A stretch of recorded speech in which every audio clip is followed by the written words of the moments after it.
Adventist World Radio. Lay feon'ny fanantenana. Insay manakuaniwa radio manerantan lay feon'ny fanantenana itondrato kiazava. Indray maraina taona malaza zay tao amin'ny tanàna iray tany Arizona dia nandehandeha nandroso sy niverina teo amin'ny efitrano fampianarana ity mpampianatra iray. Raha mbola nanomana ny lesony ny ankizy. Tsy kiariny fa nanoratra zavatra teo amin'ny pejy iray tamin'ny boky tantara i Henri, zazalahy kely mavitribitrika sady manana faniriana ambony. Tsy naharitra tsy fampianatra ka nandeha nanatona ny W nisy any Henri dia sady nandalo ihany no nangala-pijery tany amin'ilay boky. Tsy nino ny zavatra hitany izy. Ahoana no ananan'ity zaza 10 taona ity hevitra toy izao? Dia nandalo fanondroany teo amin'ny Henri indray izy mba hijery tsara. Nisokatra ilay boky ary toy izao no hitany teo. Henri, solombavam-bahoaka avy any Arizona. Tsy nampozinianana hevitra toy izany i Henri. Ahoana no ahafahan'ity mpianatra mbola kely ity misaintsaina sahady fa indray androany dia ho tonga solombavam-bahoaka izy. Fikasana-jazakely izany, tanjona napetraka ny zaza 10 taona, mbola lavitra sady sarotra ny lalana. Betsaka ny asa mety atao, mety hikapa hazo, mpiambina soavaly, mpitaonentana, mpitantsoratra, sy ny sisa sy ny sisa. Nafinatra fanapakevitra ny raisiny na dia mbola zaza azy izy. Azonao atao ihany koa ny manatratra tanjona tsara eo amin'ny fiainanao. Tsy mbola tara ankehitriny, azonao atao ny manomboka izany. Manamafy izany eo amin'ny mpitoriteny 12 ny 9 izay mampahery antsika sady ahatonga antsika saintsaina sahady ny ho avy. Toriteny 12 ny 9. Ary tsarovo ny mpanao anao amin'ny andro fahatanoranao dia ny tsy mbola tonga ny andro mahory ary tsy mbola miatra ny taona izay anaovanao hoe tsy sitrako izao. Miteny ny Baiboly hanisan'andro mofonaina raisoavampo fazamalaina fatomotrany andro izao.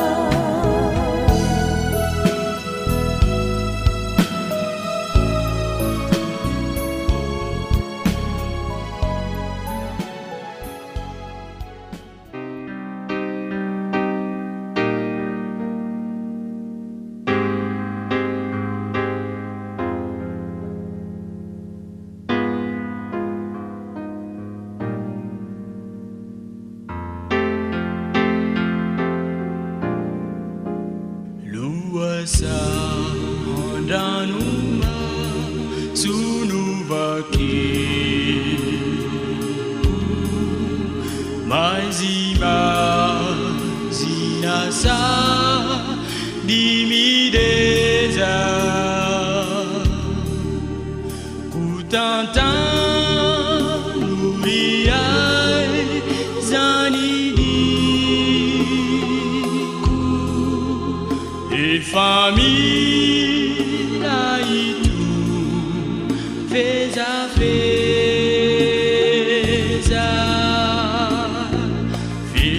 Fitsiru becara batusa ludalana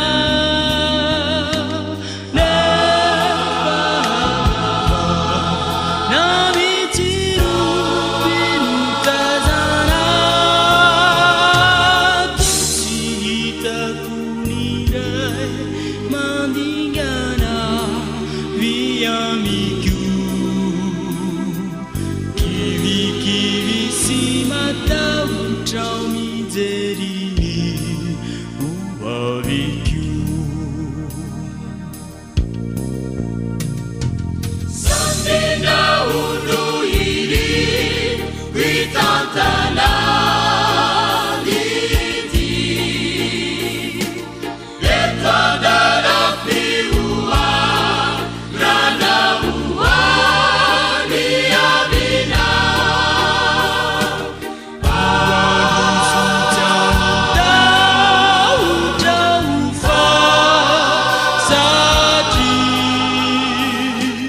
loalalako yana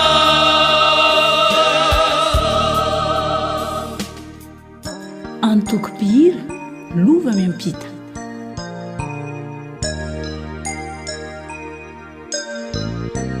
bibidi zalianda indrimiandry kiundalanano iereny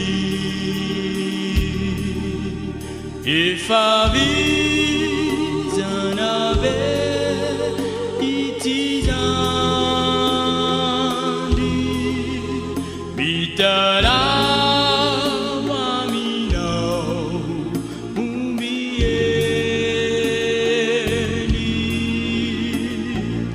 erytsy mitovinoindro mifanena ry fantatra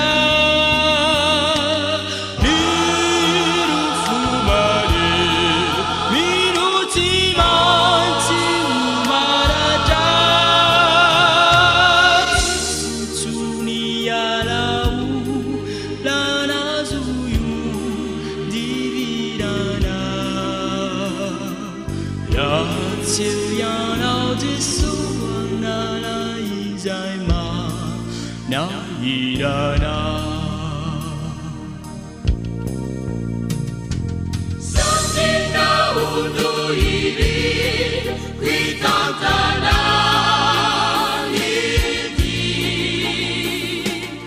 ekandara piua rana ua niamina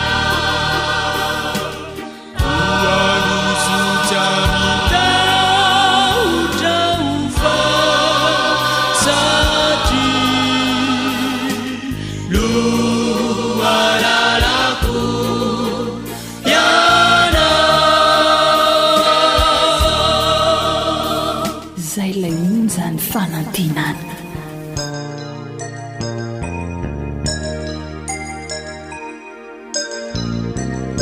elisi sade uvi tareniya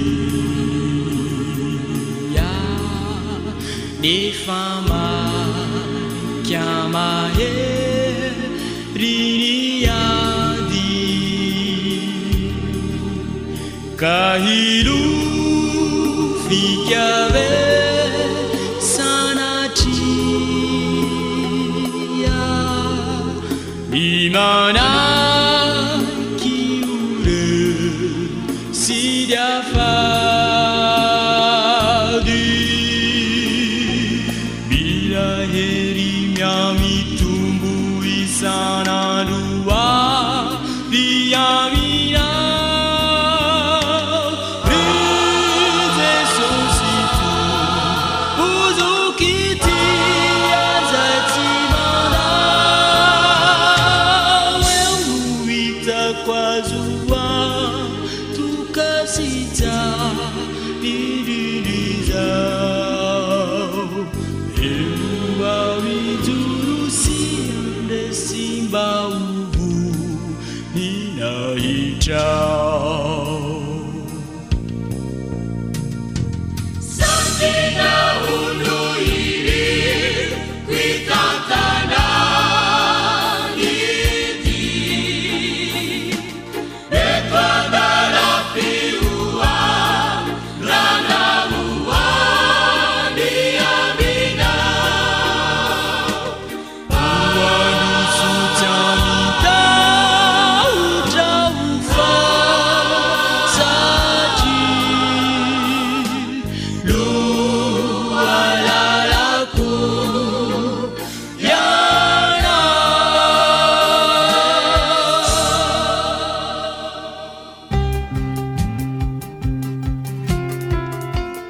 sakafo mahasoa mahasalama mahavelona atolotry ny feon'ny fanantenana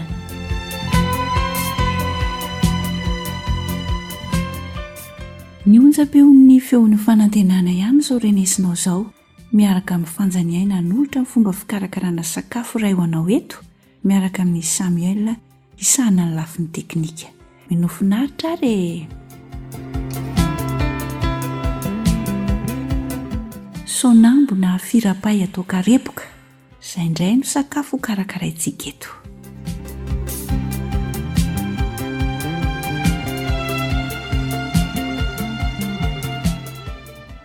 Reto avy ary ny zavatra ampiasaina amin'ity sakafo ity: sonambo anankiroa, atody anankiroa, ronono 4 sotro, dia mila ihany koa isika lafarinina eo amin'ny 2 sotro eo, sira arak'izay ilaina, dipoavatra dia menaka fanendasana arak'izay ilaina. Averina indray izany ny zavatra ilaina: sonambo anankiroa, atody anankiroa, ronono 4 sotro, lafarinina 2 sotro, menaka fanendasana arak'izay ilaina, toy izany ihany koa ny sira, dia mila dipoavatra kely isika.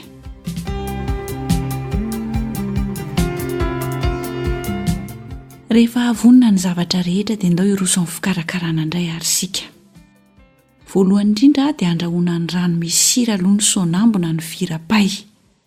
Rehefa masaka izy dia potsipotsehana, atao malemy tsara izany, dia araraka ao amin'iny sonambo efa voapotsika iny ny ronono sy ny tamenaka atody. Ny tamenaka atody ihany no atao ao fa tsy ny tamenany sy ny tapotsiny akory, ny tamenany ihany, dia asiana sira sy dipoavatra. Rehefa voakarakara ireo dia alaitsika amin'izay ilay tapotsiny atody, dia kapohana mba hisavovona tsara toy ireny oram-panaly ireny izany, dia ampifangaroana moramora amin'izay ilay tapotsiny atody sy ny sonambo efa voapotsika niaraka tamin'ny ronono sy ny tamenaka atody. Rehefa vita izay dia volavolaintsika madinika boribory ny sonambo, dia afanaina ny menaka, dia akodidy eo anatin'ny lafarinina ilay sonambo efa vita ohatran'ny hena baolina iny izany, dia endasina. Ka rehefa hitanao fa lasa menamena volo izy dia esory ala teo amin'izay, aroso mafana, atao laoka.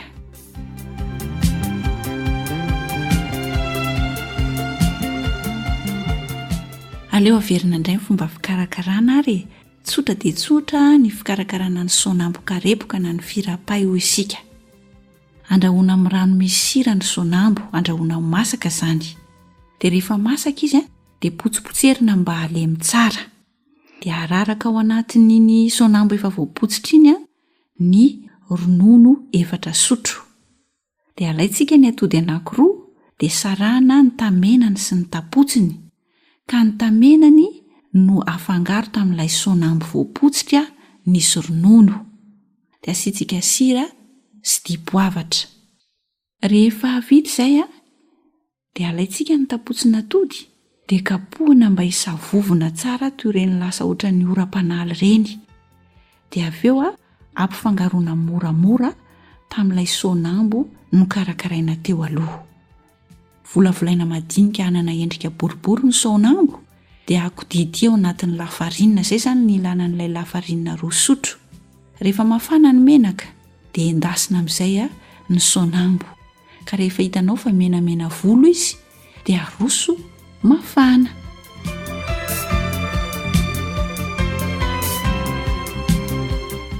Dia mahazotoa ary homana antenaina fa hikarakaran'izay sonambo atao karepoka izay indray ianao amin'ny fotoana tokony hanaovana izany.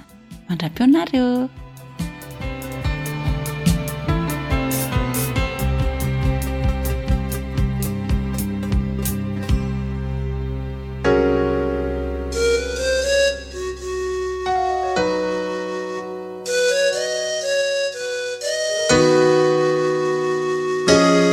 Antoko-pihira Ambatomanga.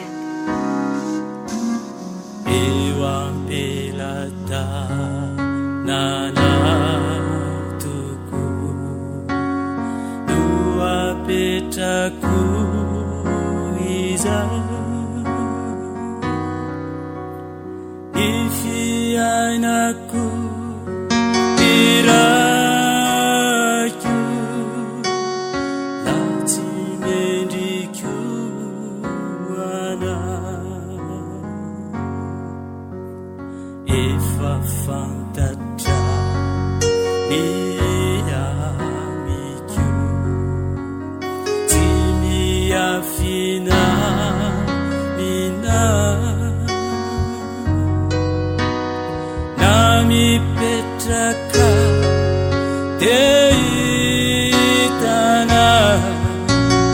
na mitsanganya niko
You are listening to Adventist World Radio, the voice of hope.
WR manolotra ho anao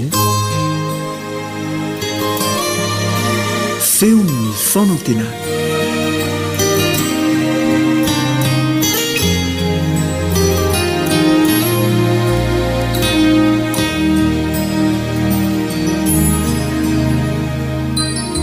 manasanao hiara-mianatra ny tenin'Andriamanitra aminao namanao kalebandretsikivy.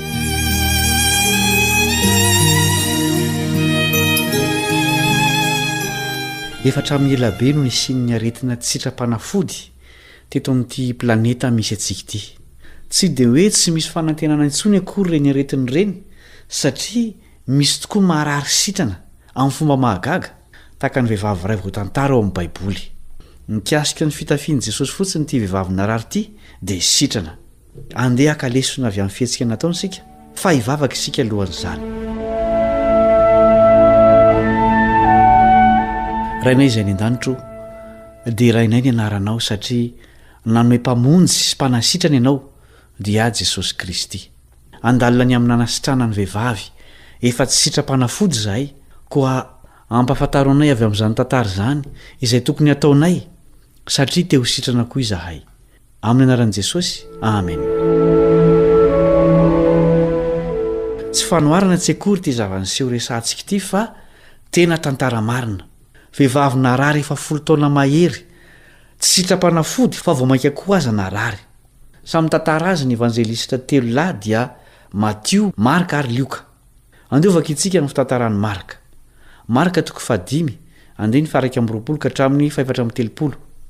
Ary rehefa nitantsambo kely indray Jesosy ka tonga teny ampita dia nisy vahoaka betsaka tafangona teo aminy ary teo amoron-dranomasina izy.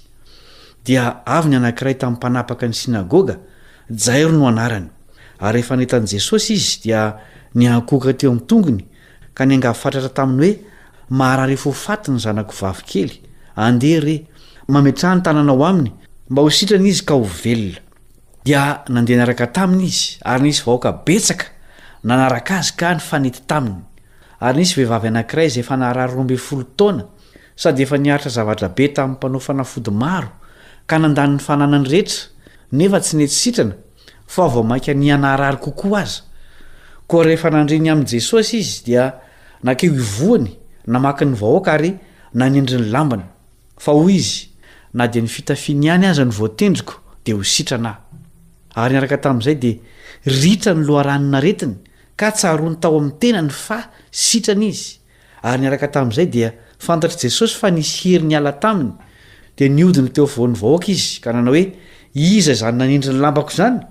Fa hoy ny mpianany taminy, hitanao zao vahoaka mifanety aminao zao ka hoy ianao va iza no nanendry ahy? Ary nijery manodidina izy izahany vehivavy izay efa nanao izany.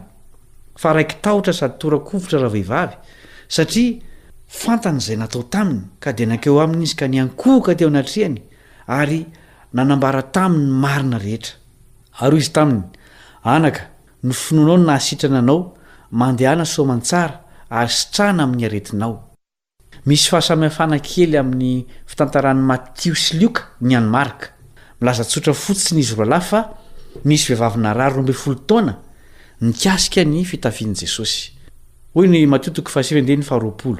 Ary indro nisy vehivavy anankiray izay efa narary 12 taona nankeo ivoany ka nanendry ny somotra viavin-dambany. Milaza antsipirian-javatra tsy notantarain'izy roa lahy Marka. Milaza ny amin'ny vahoaka ny fanety sy nitangorona tamin'i Jesosy izy ao amin'ny 420. Hoy izy, ary nisy vahoaka betsaka nanaraka azy ka nifanety taminy. Azo alaina sary an-tsaina fa tsy olona 3 sy 4 akory izany fa mety ho ampolony maro.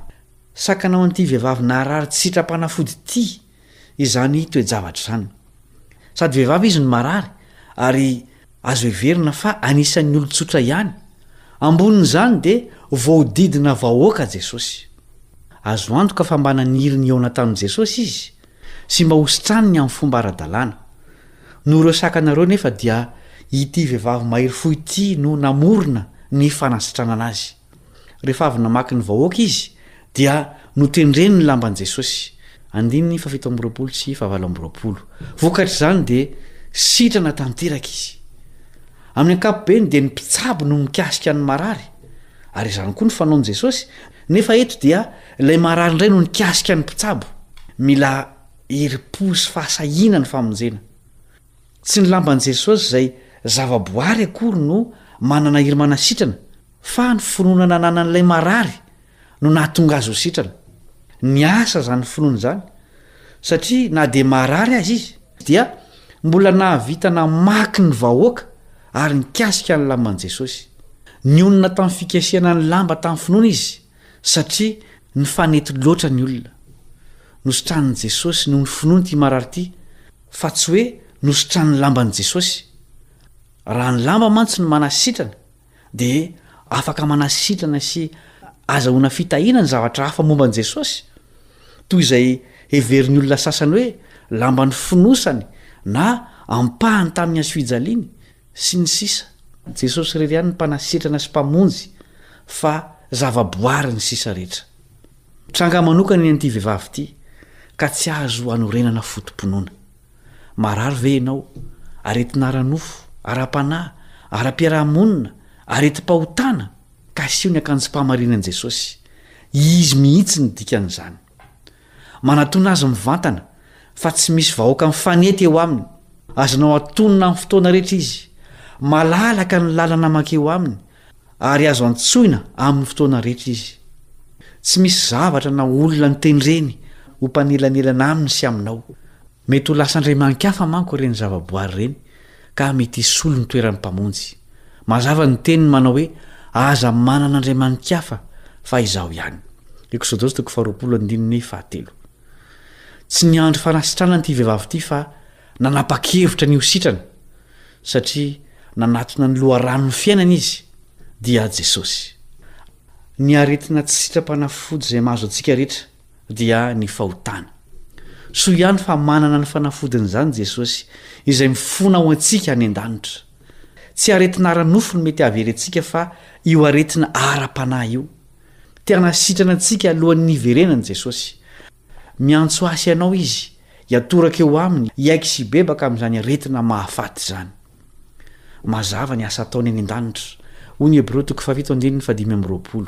Koa amin'izany dia mahavonjy tokoa izay manatona an'Andriamanitra amin'ny alalana izy, satria velona mandrakizay anao fifonana ho azy. Izao koa no antoka ny amin'ny fanasitranana an'io aretin'ny fahotana io. Jaona 1:7. Raha miaiky ny fahotantsika isika dia mahatoky sy marina izy ka mamela ny fahotantsika sy manadio antsika ho afaka amin'ny tsy fahamarinana rehetra. Ny fahasitranana ny fahotana no loharanon'ny fahasitranan'ny aretina rehetra. Izao no androm-pamonjena sy fanasitranana ko andeha isika anatona an'i Jesosy ampinoana mba ho sitranany. Hivavaka isika.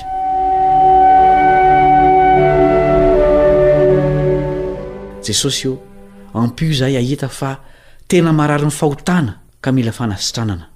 Omeo finoana matanjaka mankeo aminao izahay mba handray ny fanasitrananao. Tongava Jesosy io anasitrana sy hamonjy ity tany marary ity. Amin'ny anaranao no angatahanay izany vavaka izany. Amen.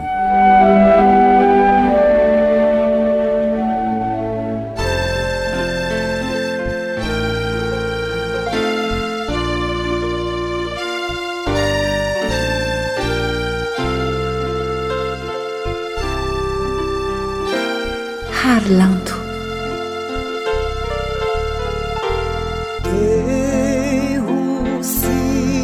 Chanao veyanao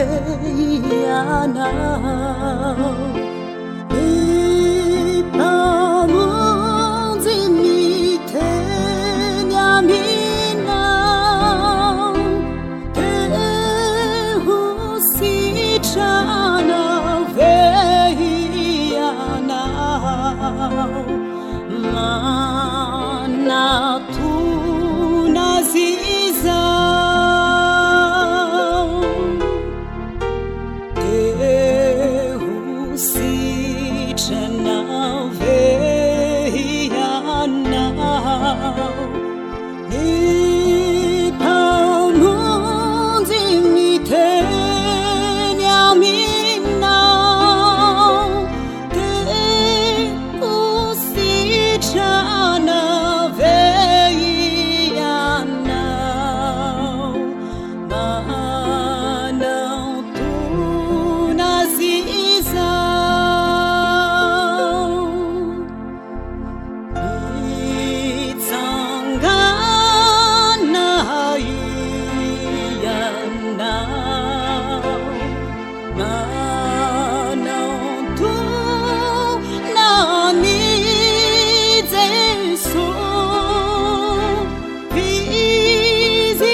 feo ny piaino feo ny piaino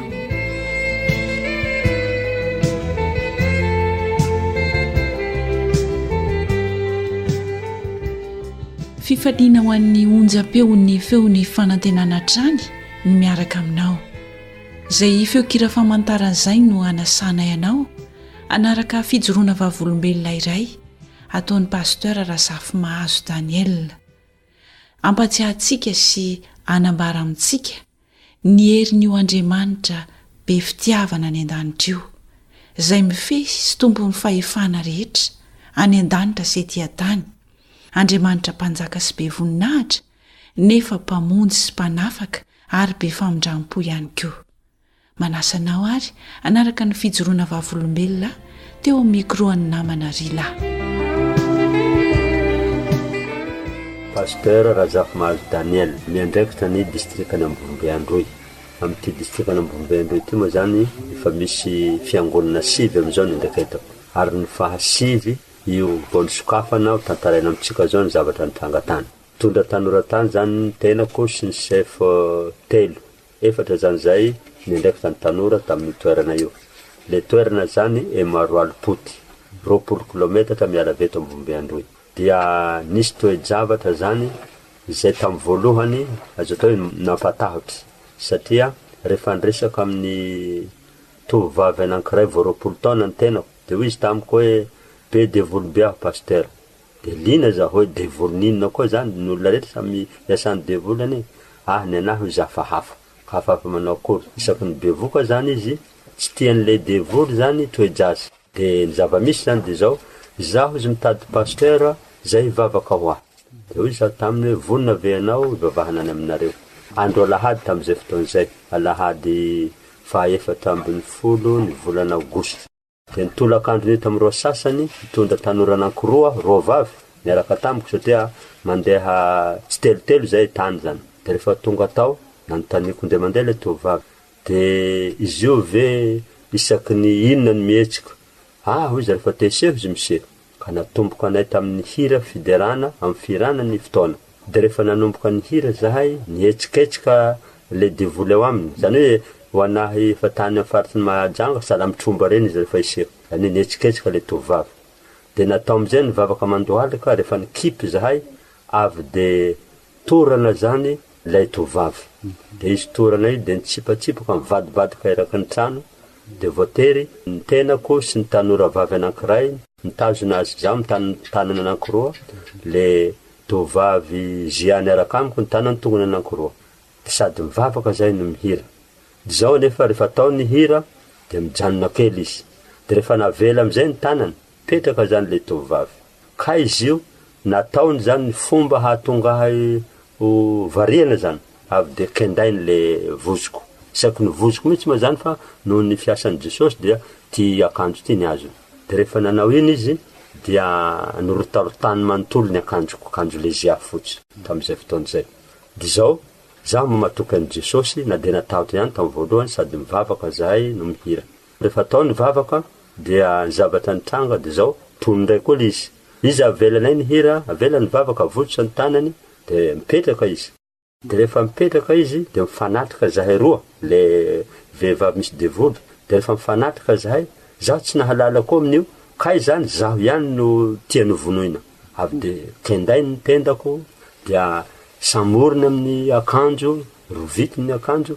Tamin'izay fotoana zay zany akanjoko ray manontolo le akanjo fotsiny zay ambony iny de rovotra manontolo.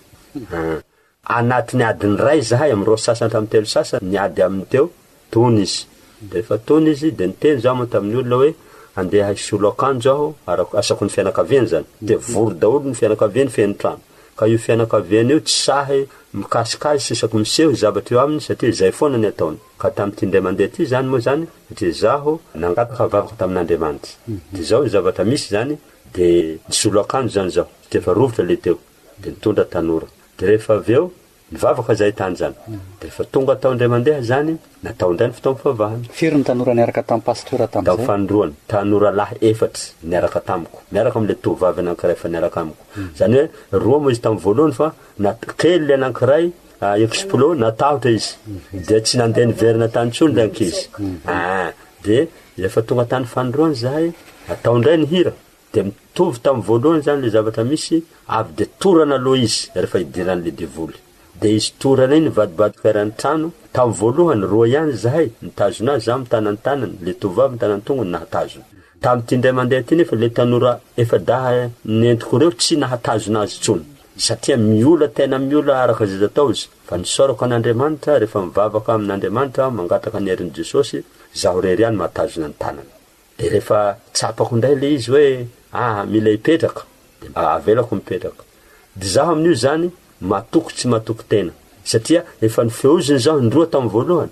De hanao ihany koa vety fa memo ny olona, maty anao ndrano pasteur zare ho avy an'io. De mihoatrotra zay zany izy. De vantany nanao iny de kendainy zao. De zay ihany de nisy fanafody amin'ny tendany. Tapahana ihany tsy le fanafody. De rehefa nihetsika izy fanindroany, de misy fanafody aty amin'ny valahany aty. Dia le devoly mihitsy ny tsapatsapainy anatin'ny akanjony, izy idiran'ny devoly zany niposany le fanafody. Zany hoe nanomboka teo zany zay resy lahatra hoe anomboka ho resy ty devoly ty. Satria izy tenany mihitsy zany nanafaka ny anankiray taty amin'ny valahany. Farany moa zany amin'ny 5 sasany tamin'io andro alahady io, nijanona ny raha. De hoy zaho taminazy hoe hody zahay, de raha mihetsika moa antsoy zahay isako ny vadiny. Ka izy zany manambady. Nody moa zahay tamin'ny alina. Kay rehefa alina ny andro, tokotokony amin'ny 7 alina, de zao nataon'le devoly tamin'le tovavy. Nataonao aiza le fanafody? Izy nentin'olona. Asan'le tovavy? Olona izy. Tsy fantatro fa nentiny ihany le fanafody. De nentinay tokoa le fanafody. De rehefa aveo, tsy navelany natory le tovavy fa raha tsy ambaranao zay tsy eto tsika andro antanareo resy anga zahay izy. Izahay no izy tsy mety ho resy mihitsy. De nanontany le tovavy, mino ny olona nitondra fanafody io ve anao izy? Mino, hanaraka azy ve anao? Hanaraka aho le tovavy, iaraka am'zareo vavaka. Latsinainy maraina, nisy namangy tany moa zany izy, natory izy amin'ny maraina satria tsy natory tamin'ny alina.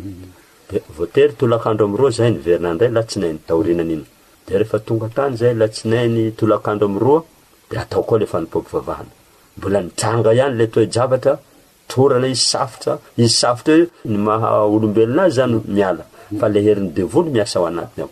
De amin'ny tsipatsipaka eran'ny trano tazominay. De nisy tovavy zany efa nisy tromba taloha nanontany azy. De niaraka amiko zany. De anontaniany izy, ianareo ngao izy firy ianareo ato? 20 zahay devoly ato aminy izy. De rehefa vita iny resaka iny, de eo izy eo, rehefa mipetraka zay izy maty hahatsiaro tena. Zaho zany mihevitra azy mahatsiaro tena fa ny olona mahatsapa, io mba tsy mahatsiaro tena pasteur. De zao no nataoko. Avelaonareo zaho fa manana Jesosy zahay, angataka amin'Andriamanitra. De mifanatrika koa zahay mipetraka. andro faharoa eo latsinainy dia mitovy tamin'ile omaliny ihany kendainy koa tsy avela mihitsy fa nisorana an'Andriamanitra omeny Jesosy hery aho nakely vatana zao dia mitazona ny tanany dia voatazoko tsara ny tanany fa votsakely izy dia ny akanjoko ndraiky koa nyrovitiny akanjo faharoa nanaovako tamin'ny alatsinainy io dia rovotra manontolo le akanjo eo zaho zany nanomboka natahotra saingy natoky aho fa manana ny herin'i Jesosy dia zao manontany tsikelikely zareo mpiresaka aminy hoe firy anareo sisy dia fito izy tavela dia aveo antanina izy dia farany telo ary ny farany lasa tanteraka dia niteny amin'le tovavy misy azy izy hoe zahay io zandeha any an-dranomasina fa resy zahay tamin'ny andro alatsinainy io dia rehefa nivoaka tanteraka izy nipetraka le tovavy nahagaganay tamin'io fa nisy tanora zany laza hoe hario daholo ny fanafody ato kay tsy narian'jareo ny fanafody ao ny tany le fanafody niravahany any nentinay dia nitsangana izy mbola misy tromba eny le tovavy nariany daholo le fanafody avy amin'nombiasa tao anaty tany tapakazo rehetra ny ravikazo rehetra izy mihitsy nidakadaka azy satria le heriny devoly fa tsy tian'io ntsony fa resy izy dia navoaka any an-trano dia nentinay tany amin'ny lasy moa io fanafody io nidoranay rehefa tonga tany amin'ny lasy satria tokony 500 metra miala amin'le trano zany misy ny lasianay tamin'le toerana zay zany toe-javatra izay tao hoe sorana ny tompo nandresy zahay ary toe-javatra mbola tsy fahita koa hatramin'ny vavahanao an'olona misy devoly saika namono ahy fa noho ny fahasoavan'ny tompo nandresy Jesosy zany hoe zany zahay zany namoaka le démonie zany nivavaka tamin'izay fotoana zay fa hatrambin'ny 10 aogositra 2024 dia ny faharoma zany ny alatsinainy manaraka an'iny 12 aogositra 2024 dia satria izy resy lahatra tanteraka izy zany gentilisa hatramin'ny naha-olombelona azy anatin'ny 20 taona dia sabata 20 aogositra 2024 izy vita batisomantsara ny afatra mba azon'ny pasteur omena ampaherezana zay rehetra mena antsika sy mandrehantsika amin'izao fotoana izao ary ny afatra azoko atao rehefa misy olona hipetrahany devoly zany voalohany indrindra aza matahotra fa matokiany Jesosy matokian'Andriamanitra mitoloma mibavaka amin'Andriamanitra aingany antsika tsy ho resy ny devoly fa handresy an'io devoly miaraka amin'ny Jesosy ka mamporisika antsika rehetra raha misy olona hipetrahany devoly reny misy tromba sy ny sisa aza matahotra na dia hamono azy reny manana ny Jesosy tsika mandresitsika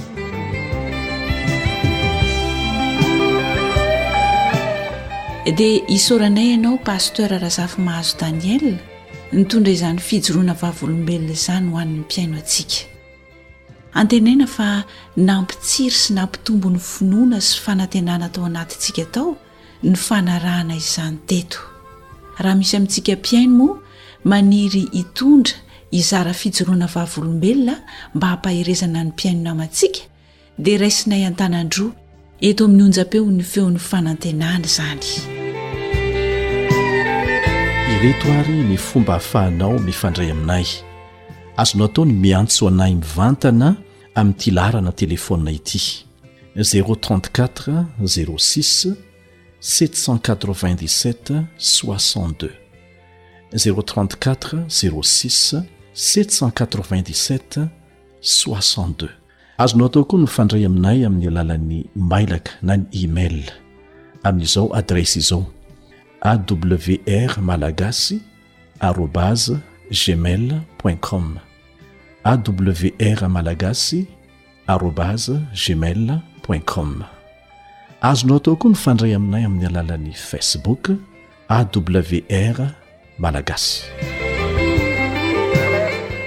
Misaotranao sahady ny fanirinay dia mba ho ampandrosoantsika tsirairay avy ao am-pontsika tokoa ne ilay Jesosy izay maniry hitondra fiainana sy fiadanana ao antsika. Misaotranao naharitra ny aino ny fandaharana hatramin'ny farany. Dia ity no nofantenan'ny ekipan'ny feon'ny fanantenana atolotra ao anao ifanaovantsika ny mandra-pitafa atao anatin'ity fandaharana feon'ny mpiaino ity. Namanao fanjaniaina no nanolotra izany anao teto niaraka tamin'ny aritiana ny antsotroka ny lafin'ny teknika tompona andraikitra ny fandaharana Elion Andrenitansoa maherezo natolony aisanandro ny teniny zay efa nanova ny fiainako vavà nanitsy ny lalako nanampianatray handeha nanolotray ny famarinana ny fanahy masinako de narotsany hitarikay oeo antogony namelona ny afony finonao anatikoa hitarikay hoany andanitra manotrano ny mpamesya satria jeso tompo eo anilako kanino nahanjoay de hatoky azy nohony fahasoavany zay fantatro fanahatoy zao ay de hoisan'ireo zay olombovonjy mr vonjy sy domoiny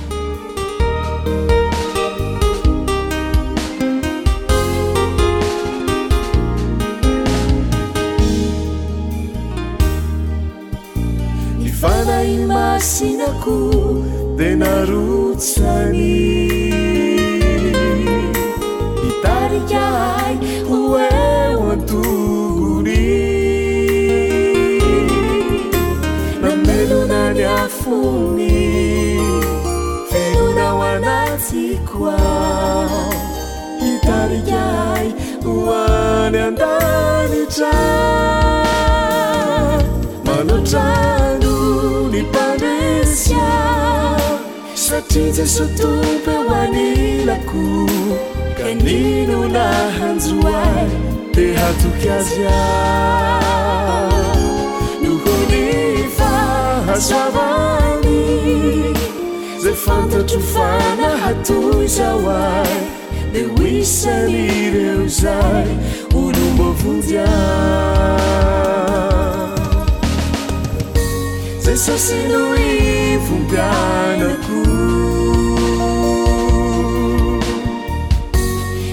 tsy de tsiaharobaka manotrano ny mpamesya zay lay monjany fanantenana anilako kanino nahanjoay de hatoky azy nohony fahasoavany zay fantatro fanahatoy zao ay de hoisan'ireo zay olombovonjy de hoisan'ireo zay olombovonjy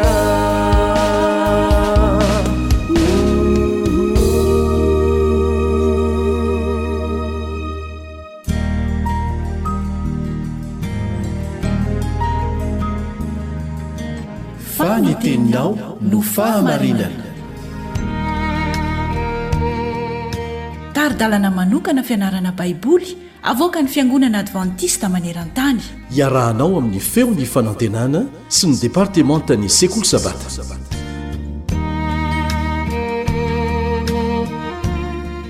falitafoana aminao izay iarabanao amin'ny anaran'ny tompo izany anomenao ny fanahiny ho mpampianatra anao fifandirana no loha hevitra iarahantsika mianatra amin'izao fiarahantsika eto androany izao zavatra mpitranga tokoa ny fifandirana inona no torohevitra omeny ten'Andriamanitra atsika inona no fitsipika manandanja ampianarana soratra masina atsika ary amin'ny fomba ahoana no anampinjany atsika mba tsy hifanditra amin'ny hafa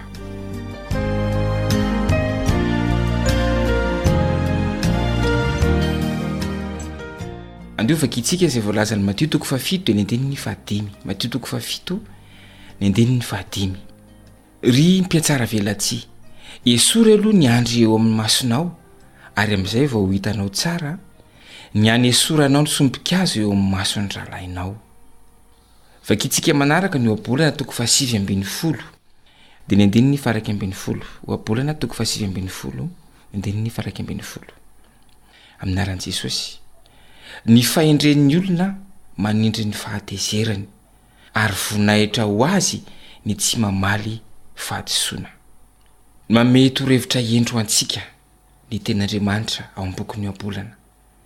Ny fiandohan'ny ady dia toy ny manata-drano, koa ilaozy ny fifandirana dia ny tsy mbola mifandramatra. Oabolana 7:20 milaza an'izay.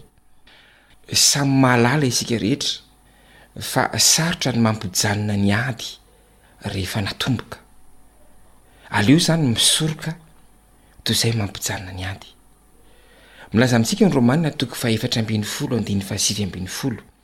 Romanina 4:20-7:20 fa misy zavatra roa azosika atao mba ampitsahatra ny fifandirana. Voalohany, ny fanaovana izay tsara indrindra mba ananana fiainana feno fiadanana. Izay ny voalohany. Ary ny faharoa dia ny fiezahana hanao ireo zavatra mampandroso ny hafa.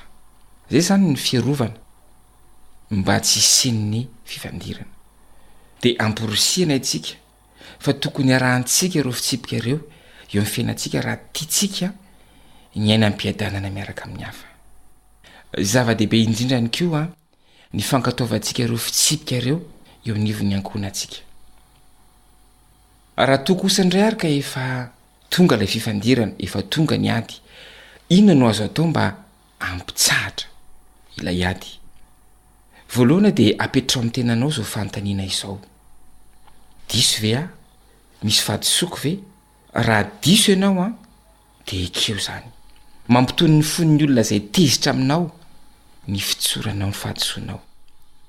Manaova dimy enoatra ianao ary eritrereto raha tokony ho nisy ilay fifandirana na tsia. Izao ny voalazan'ny oabolana. Ny fahendren'ny olona manindry ny fahatezerany ary voninahitra ho azy ny tsy mamaly fahadisoana. Io zany torohevitra faharoentina mampitsahatra ny fifandirana. Voninahitra ny tsy mamaly fahadisoana. Dia andaonge samy eritreretra isika. Inona no mety ateraka ilay fifandirana eo amin'ny fiainanao raha toa ka tsy mitsahatra izany aorianan'ny 3 andro?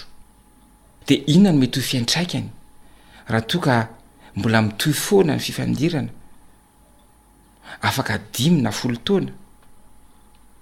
Tokatrano firifiry moa no andalo fotoan-tsarotra tokoa tamin'ny lasa noho ny amin'ny olona izay hita ho tsy misy heviny sady bitika amin'izao fotoana izao.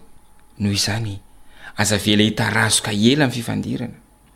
Ity misy zavatra tena manampy azonao atao. Lazao amin'ny olona mahatezitra anao ny olana. Ataovy mazava tsara zany ary aoka izay ihany no resahana. Aza manao teny feno fahatezerana ianao ary aza verina ny olana tamin'ny lasa.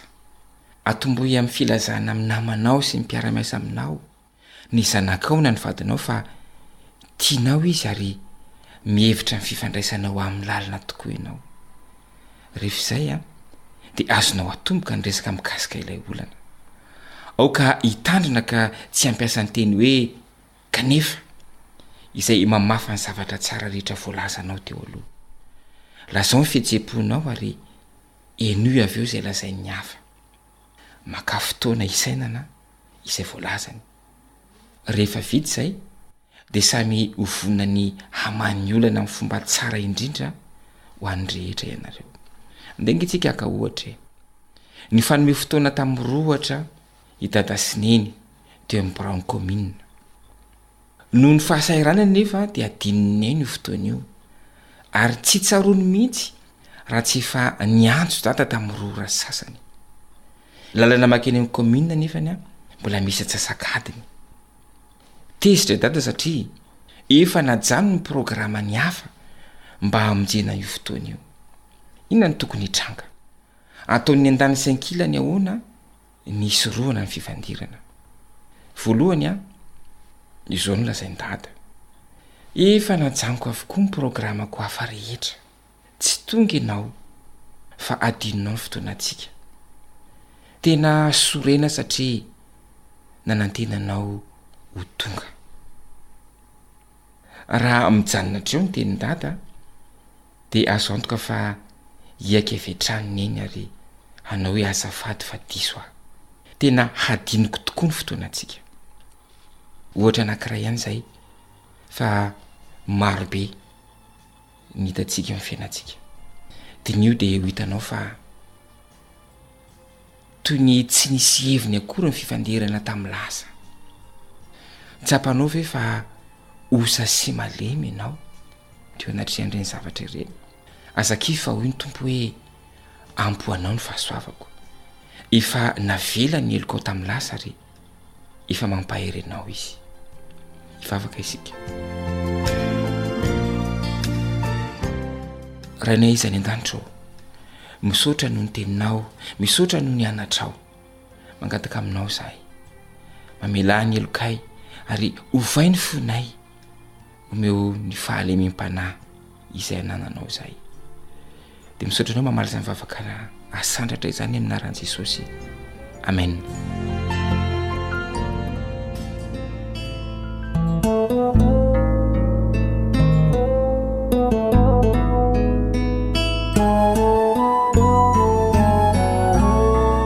Tarika hiraina.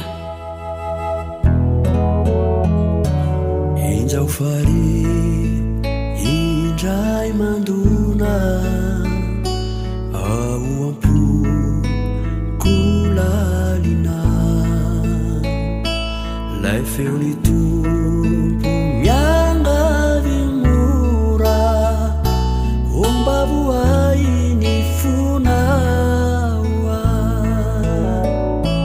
ny tanany no mombay mivoatsy fitsarana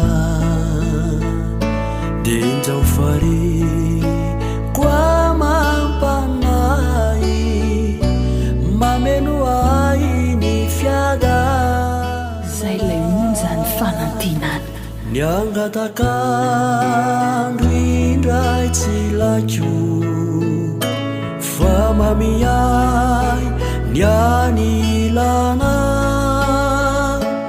itiny foko favoakio o mandrosoka manjaka iza ny angatakandro indray tsy lakio fa mamiyay ny anilana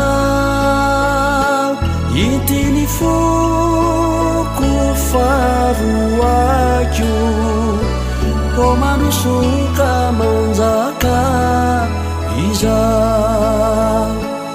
itiny foko favoakio o mandrosoka manjaka iza.